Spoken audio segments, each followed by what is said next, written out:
In our continuing effort to keep you posted on various aspects of this deployment, we have asked the Deputy Chief of Staff for Logistics from the Army to give us a briefing on some of the areas that he's watching out for.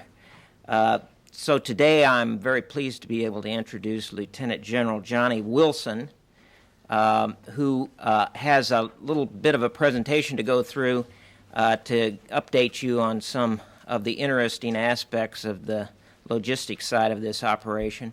Then he'll take some of your questions, and hopefully we'll be able to put all of this into perspective. General?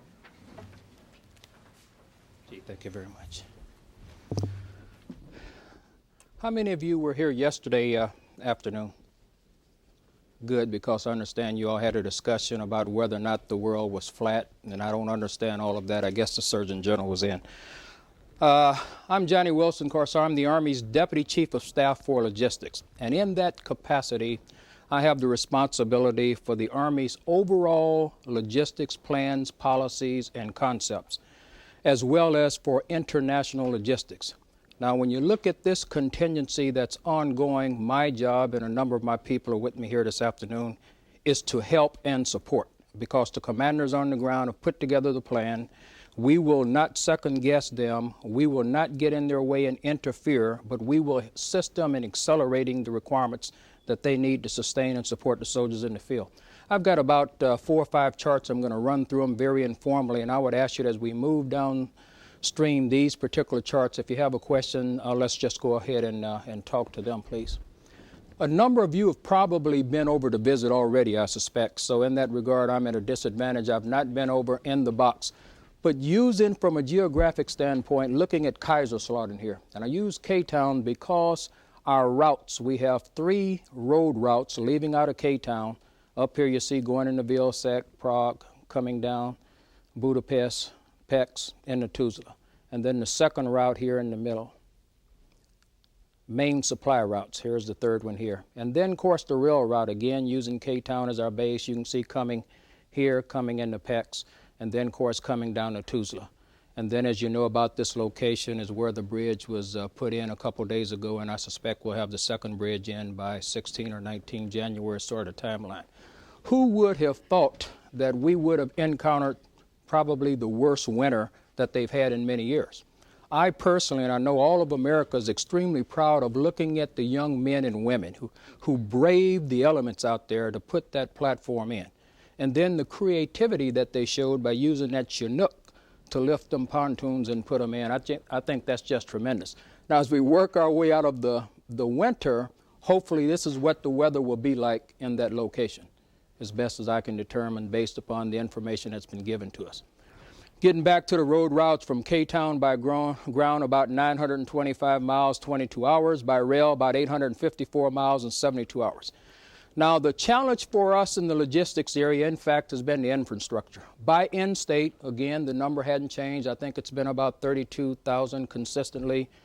We hope to construct 13 base camps. Not hope, in fact, we're going to make that happen. And we'll have all 13 base camps online by 3 March is our timeline.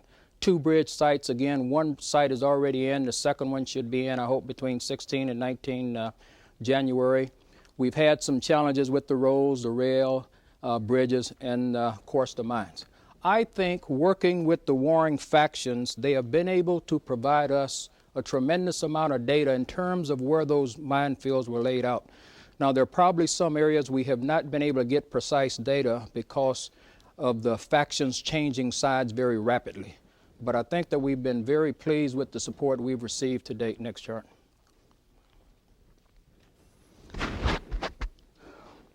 Now, here's what has taken place since yesterday, about 0600.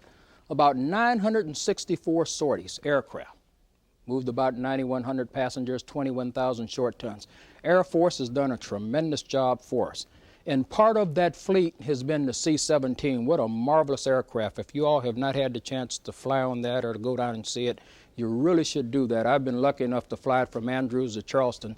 And I would tell you, with that capability, as you all know better than I, it can carry 3 C-130 loads. And it can land in probably about 15 1,600 feet of runway versus a C-130 or other aircraft would take much more distance. To date, probably as of yesterday morning, about 13,000. I think when you had the briefing yesterday, you were briefed about 14,000. These are the kinds of vehicles that have already entered the operation or in transit. We'll have about 2,800 tents in place, about 2,800 space heaters, about 15,000 cots. This number ultimately will grow to about 32 or 34,000 once we get all the items in. Generally speaking, I envision that we'll use about 148,000 gallons of JP-8. The Army and the military moving toward a single fuel on the battlefield, and this JP-8, a kerosene-based fuel, is much safer as well. The flash point is much lower when we're using the other fuels. And then, of course, we'll still have some equipment that will have a requirement for MOGAS. And again, this just gives you the geographic setup. Now, throughout the operation, there are a number of logistics commands involved. And I'll begin by talking about Kaiserslautern. And there you have a Major General Jim Wright, who is the commander of the 21st Theater Army Area Command. He has been the principal architect of putting this concept in place. And then when you move into Hungary, you have a Brigadier General Sam Kendrick, who is a logistician. He is the commander of our 3rd Corps Support Command. Of course, the senior Army officers, you all know better than I, is Lieutenant General John Abrams. And then as you move into Croatia, which is an interesting command because there's a command that's called Sea Support. It will have a headquarters of about 412 people, headed up by an Army Major General, my deputy, matter of fact. And of the 412 people, about 25% will be U.S. military. The others will come from other nations. He has the mission of being Admiral Smith's representative in Croatia. And he has coordinating authority for logistics to support all of the 31 or 32 nations who will be participating. And then as you move into the box itself in Bosnia, of course, the 1st Armored Division headed by General Nash, he will have his Division Support Command Commander, Colonel Jim Kuipers. So that sort of give you the command and control for the logistics functions inside the theater there. Next chart, please. Here's what we've really been working. Major issues here. And of course, yesterday, I think the Surgeon General spoke about hygiene and some of the issues associated there. Cold weather gear, subsistence. I understand there was an article this morning and someone compared the Army's operational ration, MRE, against the French ration. Having spent about 5 tours in Europe, one of them in France, maybe it's just me, but I still prefer the MRE, hadn't lost any weight, and I love hot sauce. But I guess, good morning, I guess that came across this morning, so I was a little down about that because the hot sauce, I think, was put in because many of the soldiers had asked for many of the articles you're going to see right there. Health and comfort packets, and again, you can see over there on the table, we provided already within the theater about 1,800. We'll provide many more as we go along. Operational rations, and again, you can see the MREs over there. 3 types of rations. The meal ready to eat, the T ration, and then, of course, the A ration, which you know as the fresh ration that we would go and procure locally off the from the communities and so on. We'll establish 7 PXs, provide these kinds of items. Force provider, I'll show you that in a second. But right now, let me have my PM for Soldier to talk to you about some of the cold weather gear that we put in. Thanks, sir. I'm Bill Meadows. I'm the project manager for Soldier. What you see in front of you is the extreme cold weather clothing system. A clothing system that's a multi-layered system designed to protect the soldier from 40 degrees down to minus 60. What you're seeing here is multi-layers, as I mentioned. From the skin out, you'd have a polypropylene underwear, both top and bottoms. It also has next to that a fiber pile shirt, and also would have at the bottoms a bib overall, which would come up and go basically above the chest. This dark brown layer that you see. Then the next layer that you will see is a standard polyester batting, very much like the old liner to the field jacket and to the field trousers. And then the next layer that you see is a tri-laminate, it's a Gore-Tex product, parka and trousers, which is a vapor barrier to prevent moisture getting in and also to allow the garment to breathe. As the concept of this system is to move the moisture vapor from the body out to the outside and then allow it to move outside of the body. Now you see two different kind of gloves represented here: the intermediate cold wet glove or the trigger finger mitten. Of the intermediate cold wet glove goes down to about the temperature that the soldiers are experiencing over there right now. So if it gets colder, he still has an opportunity to move to the trigger finger mitten glove, which would give him additional capability where he can get his fingers together in there and get some movement and so forth without having all the fingers extended. You'll also see several different kind of boots that soldiers will be wearing. The boots that are represented on the mannequin are the Mickey Mouse boots, the black vapor barrier boots. We also have in country the intermediate cold wet boot, and this is also a waterproof boot. It has a Gore-Tex liner and it also has insulation in it. We have in addition to what you see here on the parka, there's a hood that goes over. This has a hood on it that goes over the Kevlar helmet, and he also has a balaclava. It's a one-piece head fleece headpiece. It gives him room to just have his mouth and his nose out, and also increases his warmth. I have on the table behind me the individual components. If you'd like to come up afterwards and look at those, I'll be glad to stand by and talk to you about those, talk to you about some of the capabilities. On the other table, we also have some additional equipment that for mine clearing, the basic mine clearing uniform. It has ballistic protection for both the chest as well as for the groin as well as the extremities. And I'll be glad to talk with you that after the briefing also. Good, thanks. In addition to the equipment that Bill just spoke about, U.S. Army Europe a couple years ago put out a pamphlet called Winning in the Cold. I'll pass around, and what it does for the soldiers and leaders, give them a book with some information that will tell people how to care for yourself in various conditions and so on. And then in November and December, what's called our preventive maintenance book was put out. And again, it talks about caring for your equipment. You know, sometimes you have to change the filters and the fluids based upon the elements that you're involved in. Bill talked about all of those boots, and you can see the number of boots that have either already been shipped or in process of being shipped. And I felt pretty good. I said, gee, all the soldiers have all the boots they need. Well, guess what? I think Mr. Perry went to visit, he and General Shalley, a couple of days ago. Luck would have it, I think one of them talked to a young soldier, and the young soldier said, I don't have my Mickey Mouse boots. So anyway, not a perfect world. We're working on it. But just my luck that he happened to see the Secretary of Defense. Next chart. Give you some other data points, though, when you talk about all the gear. For example, to date, we've shipped about 109,000 undershirts, cold weather undershirts, about 109,000 cold weather underwear, sleeping bags, about 2,800, body armor, about 15,000. So just a large quantity of items that are on the move. And keep in mind, we just began this process about 15 or 16 December after the signature and so on. Let me talk with you, if I can, about another major concept.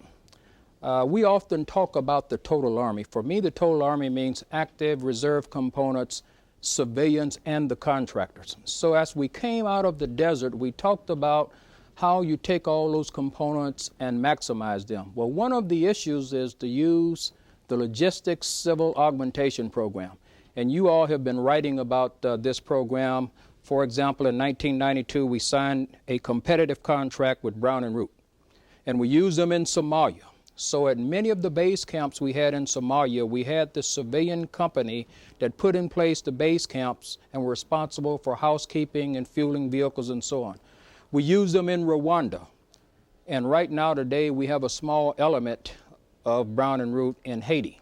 And of course, today you will see them in Hungary. They're at the intermediate staging site putting in bases. They'll go into Tuzla. They're going to put in a major base. And at some point, we will have 13 base camps in being. And they will have the mission to run them. Now, as we construct these camps, of course, we'll have the CBs and the Red Horse will be working hand in hand with us to do that. But they have performed Brown and Root for us. You see these variety of issues. Next chart. Total asset visibility. I can remember as a young captain in Vietnam, and we had this huge supply depot, just like going into a major Sears warehouse. And we had all these containers, and we had no idea what was inside the containers, so you had to open them up, and you had a pad, and you had some paint, and I would mark them for my unit, and I'd come back the next day, and those items would be gone. What a way to run, sustain a war. So we went off to the desert, and again, some of you have probably read about this. We shipped about 40,000 containers, returned half of them because we could not identify what was inside of them. So you had this large inventory. We can ill afford to do that in the future. So what has happened is, throughout the military, we have taken a look at a program called Total Asset Visibility. Now, when you talk about FedEx and Walmart, the same kind of system. So as their supplies move electronically, you will know where the items are and what's in the container. Now, our system is a little more complex than FedEx because we are concerned from the factory all the way down to the young soldier who will be in the site. But what we have done throughout the military is taken a little laser card called Automated Manifest Card, and we'll attach it to a part. And the Defense Logistics Agency has the mission to do that. Then as you put all these parts in a container, that information is burned into what's called a radio frequency tag. So when you package those containers and truck them then to Dover, Delaware, and put them on an aircraft electronically by satellite, we will know what's coming. What's inside the package, we can interrogate the package, we can ensure that we do not have large piles of inventory and as a result waste a great deal of money and have a major unresponsive system. One of the other parts of this is something called transceivers on convoys. Now you see all these orange trucks from Snyder Trucking Company moving down the highway. Well, inside of those trucks, they're carrying ammunition for the military. On top of the cab, if you pay attention, is a shield. Behind that shield is a transceiver.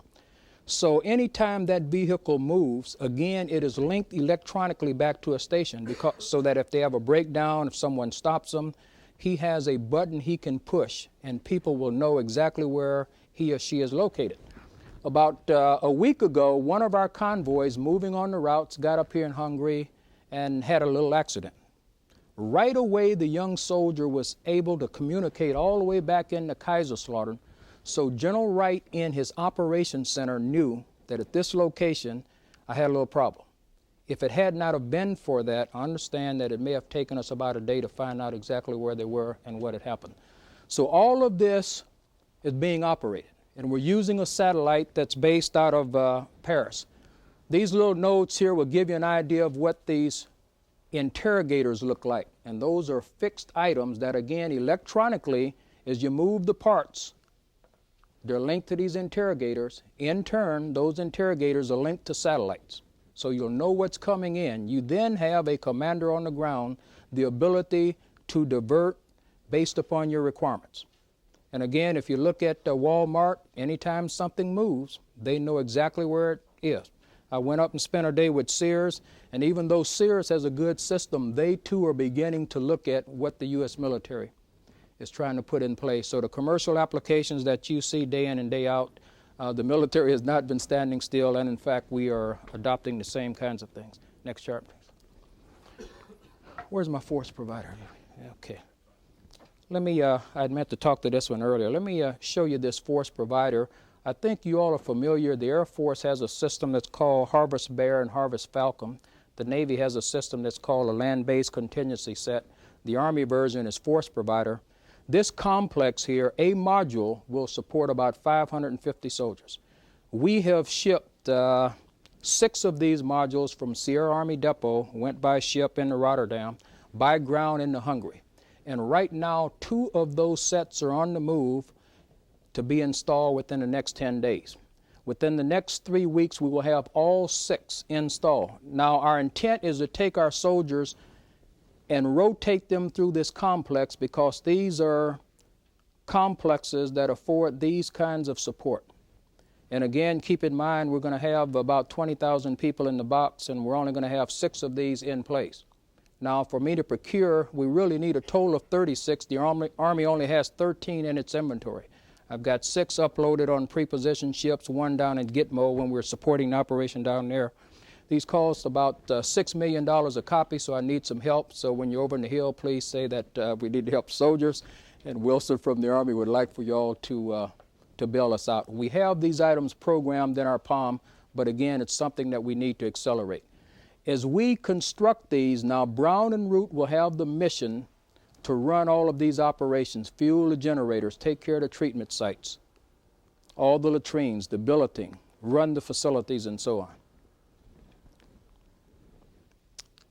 Okay, any questions? How many people is Brown and Root going to have there to run these things? Brown and Root will, based upon the requirements that are placed upon them, Brown and Root will search. Now, I think that Brown and Root for each one of these sites will have a little more than about 60 people for each one of them. Well, where are you going to put them, and how are you going to decide who gets such facilities? Yeah, the commander on the ground, as he rotates, for example, he may have his force set up in such a cycle that some folks will be out for 2 weeks at a different location as we separate the force, and you may want to bring them back and rotate them. Similar to what we did in Vietnam, you know, when you had guys out in the field, you keep them out for 3 or 4 months, then you bring them back to the major base camp.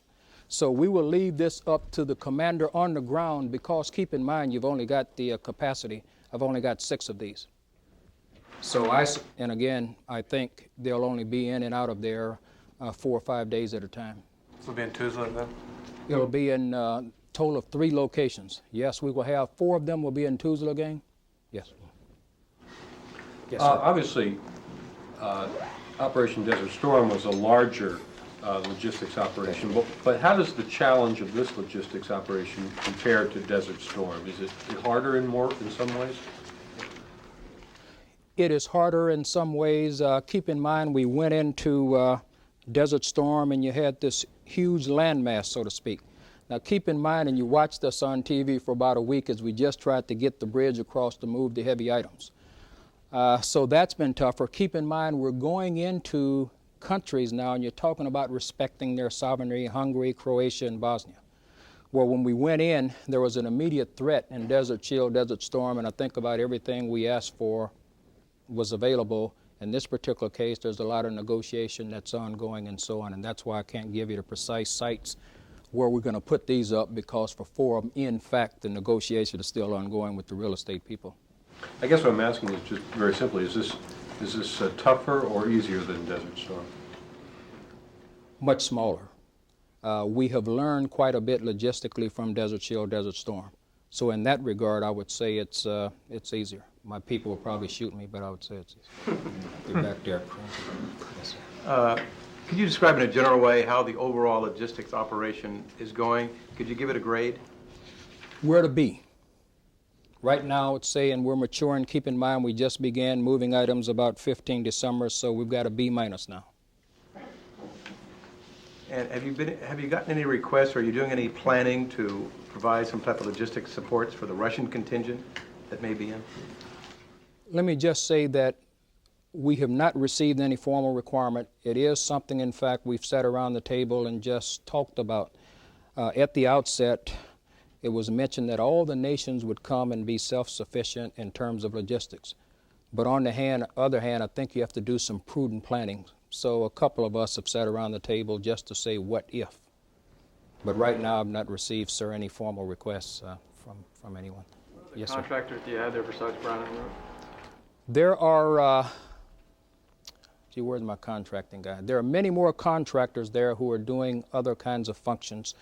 Logistically, I have some contractors that are helping us with the asset visibility, working the radio frequency tags. There are some contractors who deal with the demining operation. There are some other contractors with some communications systems. The initial contract for Brown and Root was $70 million. What will be the top end by the time this operation, which you can plan and budget for, is finished? Let me give you a number that's going to move. So let me just say that my best guess, when this is all over, could approach $300 million. That's the total logistics, or is that? For what we'll have for a year of Brown and Root to do. For a year. Yes, sir. I'm not sure whether or not this is really in your area or not. That's okay, I'll give it to But, somebody else. Go ahead. Combat service support, things like mortuary affairs, Yes, sir. and military justice, and even medical support. I would assume most of that stuff is in place already, or that's also in process, and who's... Yes, sir. I where those think located? between us, there is a Graves registration team, small cell that may have left Fort Lee en route to the theater. I understand the mail is working well. As you know, when the units move, our units have lawyers with them, so for the judge advocate system, in fact, there are some lawyers in it. Now, do we have all we need right now? No, we don't, but as we mature the force, then they'll come in. Yes. Do you know how many contractor personnel, including Brown and Root, are there in total? I can't give you a number, Dan. No, I really can't. Will 2 of the 13 base camps be composed of these ready-made camps, or are these always supplemental to a bigger camp? Yeah. What will happen is we'll take these 6 modules and we'll pair them up. So in 3 of the camps, you'll have 2, 2, and 2. And see, if we're in a larger place like Desert Shield, Desert Storm, we would probably go ahead and put all 6 together. And that's the maximum that we would need. How much of this stuff that you're moving in will remain after the mission is over in a year from now? Will you leave any of this behind, or do you pack it up and take it all with you? A year from now, when it's over, for sure, it is our intent to bring back those items that we have taken over. Now, again, I'm just the Army logistician. Yes, sir.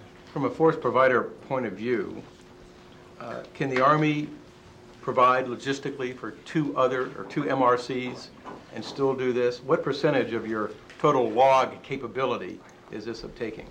1/6. Keep in mind, I said we need 36 of these. Not just force provider. But as a provider for the Army of logistics For worldwide, structure, how much of this operation is drawing from your total Army logistic capability?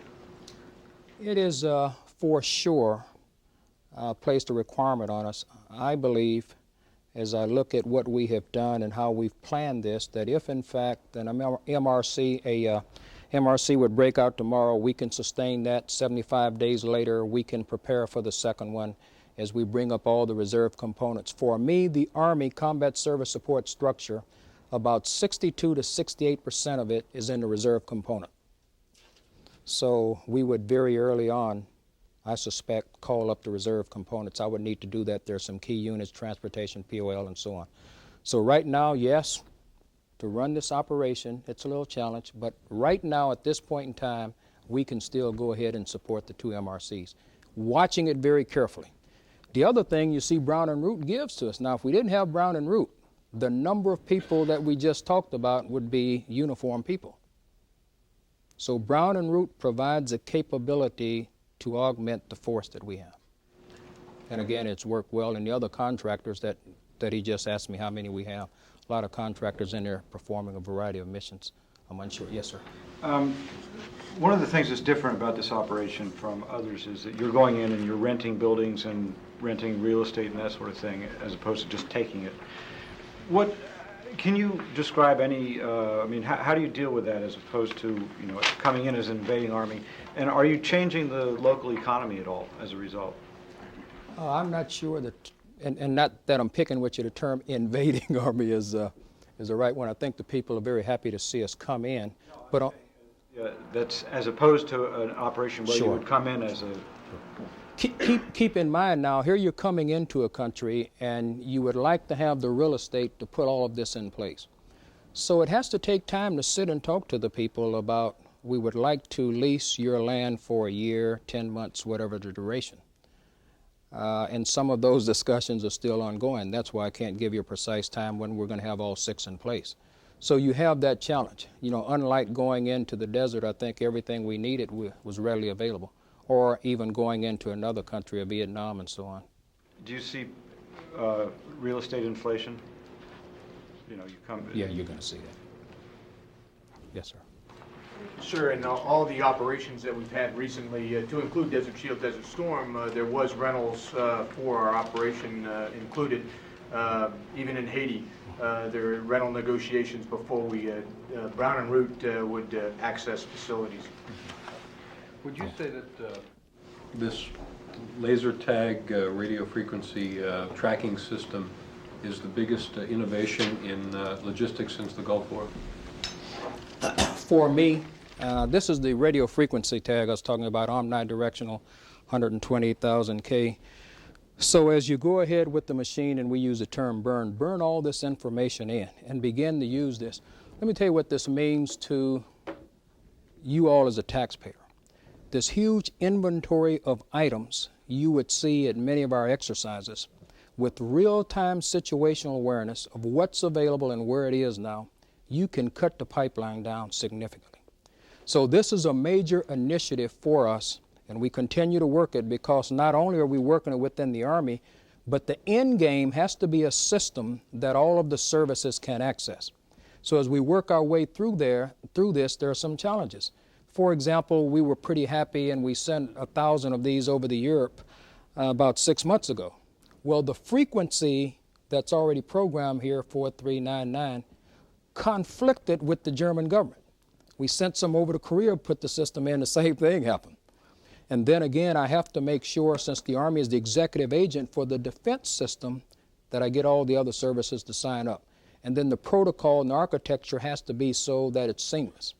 And not only seamless within the military, but we're trying to make sure that we can link it with the commercial world, the FedEx and the Emory and all those other people. Do U.S. NATO allies have any similar system to this, or is the United States the only one with using this technology for? Right now, the Brits and the French have been watching our system mature. The Korean Army, the G4 over there, continues to call me. He would like to be part of this. We'll look at it as we go downstream. Now you have some challenges because as you begin to allow everyone to access your data, and all of a sudden you have the enemy who can dial in and say, oh yes, they've got 600 rounds of tank ammunition at this location. So you've got to make sure you have your security system built in to protect your inventory. Is there an average lease rate in Bosnia now for the property that you're looking for? And what do you found when you're coming up with some leasing costs? Leasing costs, go ahead. The leasing costs are done, of course, there's an appraisal for that's done before they go in to try to find out what the lease market value would be for that area. And based upon that, there's a process on going into negotiations for at least a rental site. Certainly it would be different for a site in a city such as Kapsavar, Vice down in a uninhabited area. So it really depends upon the area. Let me take one last one. Telemedicine, I know that's one of these other sort of things coming online. Is that going to be leveraged in Bosnia as far as you know? It is, and the surgeon was here yesterday, and General Lanou. We'll have a transcript that we can provide you on that. Since that was a non-question, you couldn't. Here comes the loaded question. The first of the final drawdown of Haiti is coming up. Yes. What's going to be the logistical complexities? What's left there, and how will you downscope your logistical effort out of Haiti? Good point, only because my boss looked me in the face 2 days ago and said, Deslog, as we come out of Haiti, I want to make sure you can account for every container and vehicle and all of that. So what we have already begun to plan to do is we identify the vehicles and the containers coming out of Haiti. We'll go ahead and affix, if not this radio frequency tag, there's a much smaller one, and ensure that we've got them loaded, programmed into the system, and most of the vehicles and items coming out of Haiti we will send to Fort Polk, Louisiana, where we have our refurbishment center.